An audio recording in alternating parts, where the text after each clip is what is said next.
কিছু মনে করবেন না, আজ একটা কথা ক্লিয়ার করতে চাই আপনার সঙ্গে। আপনি আমার সম্বন্ধে যা ভাবেন না, আমি সেটা ফিল করতে পারি। আমি জানি আপনি কি ভাবেন, এবং সেটা আপনি কোনোদিন আমাকে বলবেন না। কি ভাবেন আমাকে? বোকা, যে সবসময় সবার জন্য অ্যাভেলেবেল থাকে, যা বলি ইজিলি করে দেয়। দুই একবার ফোন করলে যতই ব্যস্ততা থাক ও ঠিক ম্যানেজ করে চলে আসবে, এইটুকু আপনি জানেন। দিনে রাতে যখনই মেসেজ করবেন জানেন ও ফোনটা দেখলে ঠিক রিপ্লাই দেবে। কিন্তু আমি এইটুকুও বুঝতে পারি যে আপনি আমার মন রাখতে কথা বলছেন, না মন থেকে কথা বলছেন, বা আমাকে কি ভাবছেন আমি বুঝতে পারি। জীবনে বিগত দিনের তিক্ত অভিজ্ঞতা না এই জিনিসগুলো আমাকে বুঝতে সাহায্য করে।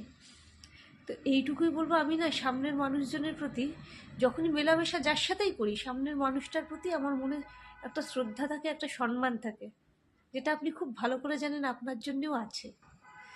তো সেই সম্মান আর শ্রদ্ধাটার জন্য না, মানে আমাকে ইউজ করবেন না বা বোকা ভাববেন না। যদি ভালো না লাগে বলে দেবেন, প্রিয়া ভালো লাগছে না, তুমি সরে যাও, আমি সরে যাব। যতক্ষণ জানি যে চোখে জল, ভাববেন না রাগ করেছি, রাগ করিনি। এটা আছে মানে এখনো সম্পর্কটার গুরুত্ব আছে। যেদিন এই চোখের জলটা থাকবে না, সেদিন এই কথাগুলোও বলতে আসবো না।